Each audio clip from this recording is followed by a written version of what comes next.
Sugeng rawuh para lenggah ingkang mulya.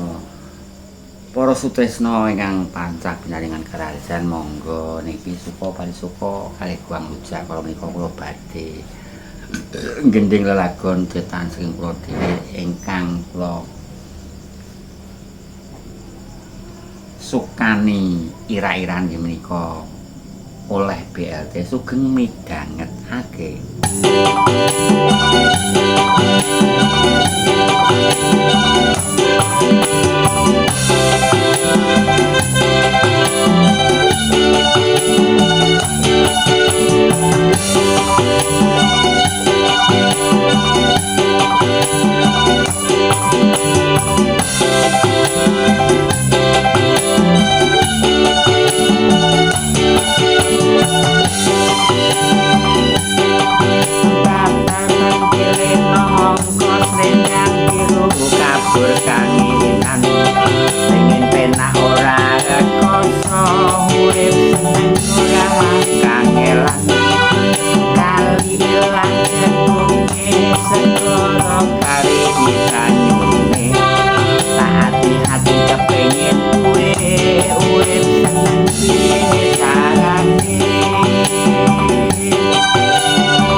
Makaten gending saking kula oleh BLT.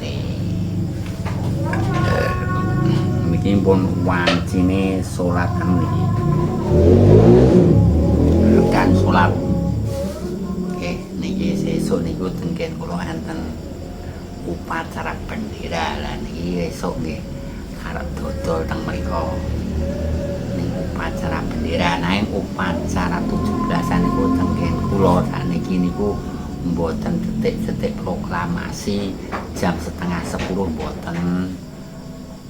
Dan niki niku wisuk ngoten niku pun bar. Esuk niku pun bar. Dadine jam paling niku jam 8 wis dimulai. Jam 09.00 urung enek ngono upacara niku pun bar biasa. Wis jaman dhisik niku nggih nganti detik-detik jam 10 ngono kae terusan diunekno sirine. Wing saiki kurang. Adine sesuk iki pomododo ning lapangan niku yo nek gak cepet-cepet yo ora iso ngeplok wong upacara ning lapangan gak iso niku nek gak cepet-cepet. Nah, marahi nggih saiki wis terbaru. Marahi nggih lapangane niku panas entak-entak ora enak wit-witane. Akeh-akeh niku sing ndelok upacara esuk niku do semaut. Nek upacara sore niku adem. Nek upacara sore mungkin iso ngeplok niku. Upacara penurunan gendera niku iso ngeplok. Nek esuk niku ketoke kok akeh sing semaut niku. Esuk dodol kula dengan nggih niku adan anu niki wayahe kula ndamel blog niki jam anu niki jam 7. Bukan jawab adan deh. Ora sing jawab adan niku disunahkan bagi mereka yang menjawab adan niku sing ning masjid mungkin ning omah apa jawab adan.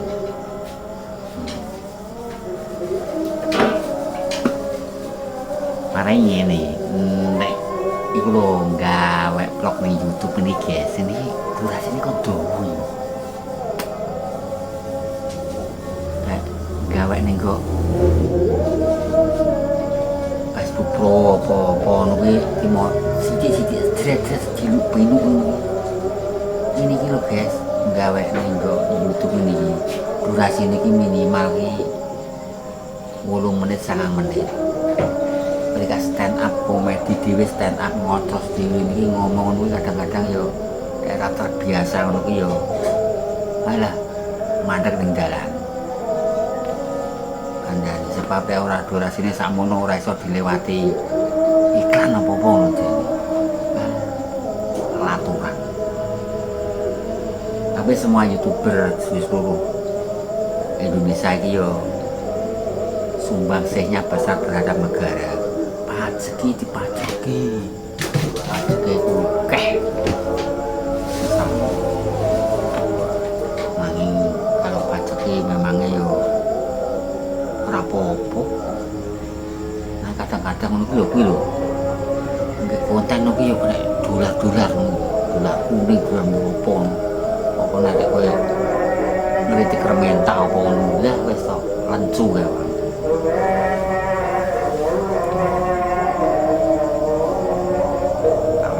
Nyanyi pora yo ngenteni adan sih.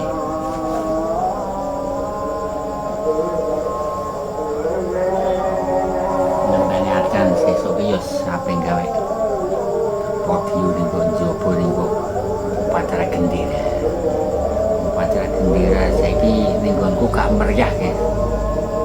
Wingi ana gerajaran yo ale sawiti sing anu.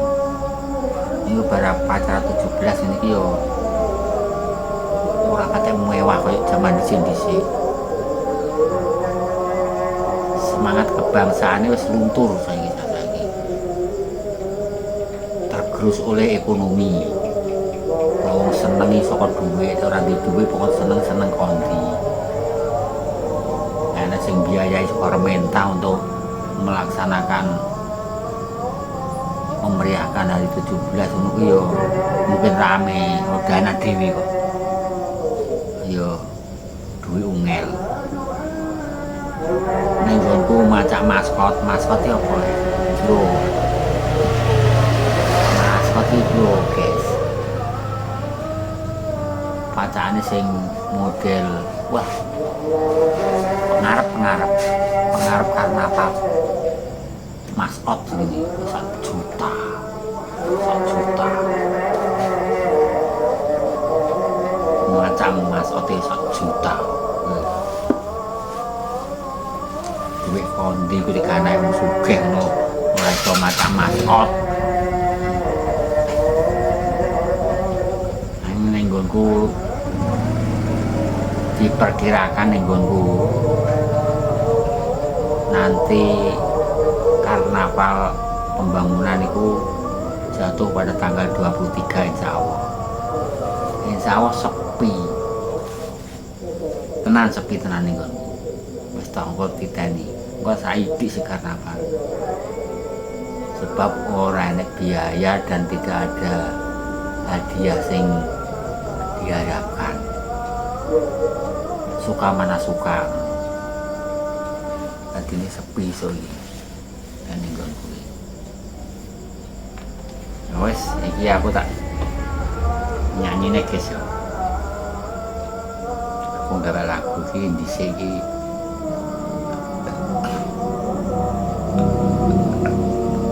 oleh PLT aku nggawe lagu oleh PLT bareng gawe lagu oleh PLT saiki oleh PLT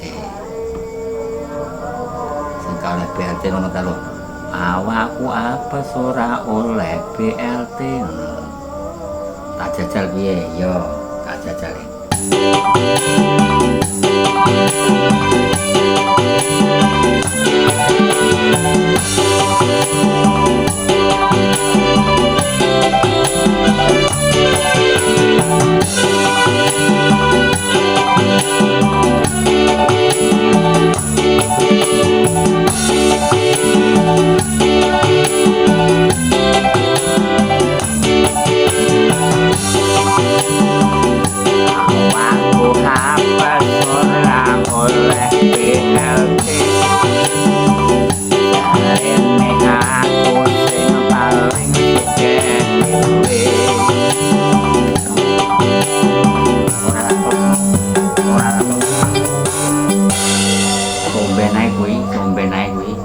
saiki tak nyanyi lagu Babar Pentile Melinjo wae ora oleh BLT saiki oleh BLT selamat mendengarkan.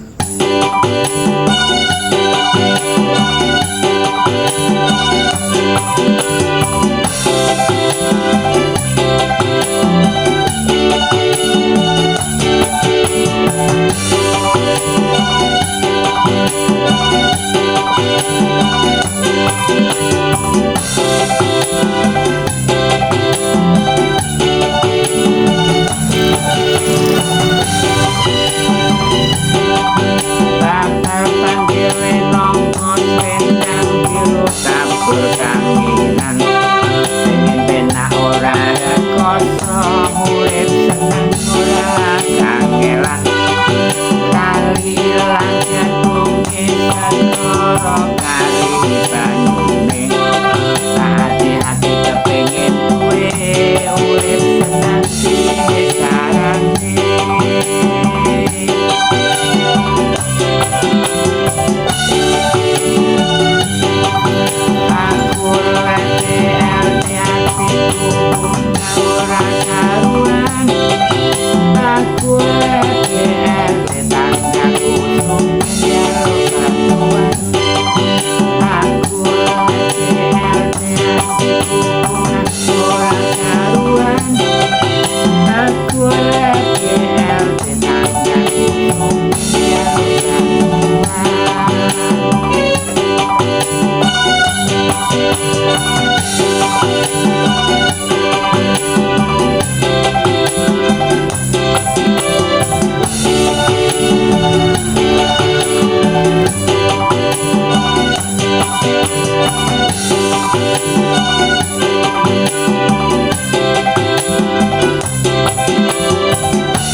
Pasugatan kula ing teng sakmenika Assalamualaikum warahmatullahi wabarakatuh barbar.